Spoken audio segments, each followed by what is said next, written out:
এই যে হাসনাত আব্দুল্লাহ সংসদে গেল, সে একটি জার্সি পরে গেল মাত্র। কারণটা কি, এই জার্সিটার কারণটা কি সেটা জানতে হলে আমাদের 5ই আগস্টে যেতে হবে। কারণ দেখুন, এই জার্সিটা পরে কিন্তু হাসনাত আব্দুল্লাহ 5ই আগস্টের সময় আন্দোলন করেছিল। এই 5ই আগস্টের সময় সে বক্তব্য দিছে এবং জায়গায় জায়গায় যেখানে যেখানে গেছে এই জার্সিটা পরে গেছে।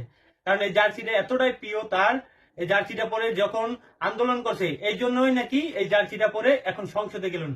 অনেক মানুষ আছে কোট টাই পরে সেন মেখে সংসদে গেছেন শপথ নিতে। তারা কি আসলে মন থেকে শপথ নিছেন? যে অনেক মানুষই আছে শপথ নেওয়ার সময় অনেক কিছু বলে শপথ নেয়। সংসদে যেতে হবে যে আমি দেশের জন্য কিছু করব, এবং কি আমি যে জেলা থেকে আমি সংসদে যাইতেছি ওই জেলার মানুষের জন্য কিছু করব, এটাই হচ্ছে সংসদে যাওয়ার নিয়ম। আপনি যদি দুর্নীতি করেন, দুর্নীতি করার জন্য সংসদে যাওয়ার চেষ্টা করেন, তাহলে হবে না। হাসনাত আব্দুল্লাহ কিন্তু সংসদে গেছে কোনো কিছু না, শুধু একটি জার্সি পরে, একটি প্যান্ট পরে, হয়তো একটি পায়ে স্লিপার থাকতে পারে এবং কি শু থাকতে পারে।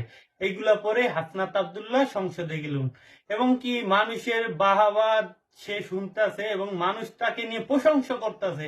কারণ হাসনাত আব্দুল্লাহর মতন, যে দেবিদ্বারে হাসনাত আব্দুল্লাহর মতন একজন মানুষকে সংসদে পাঠাইছে, সেখানে মানুষ অনেকটাই খুশি।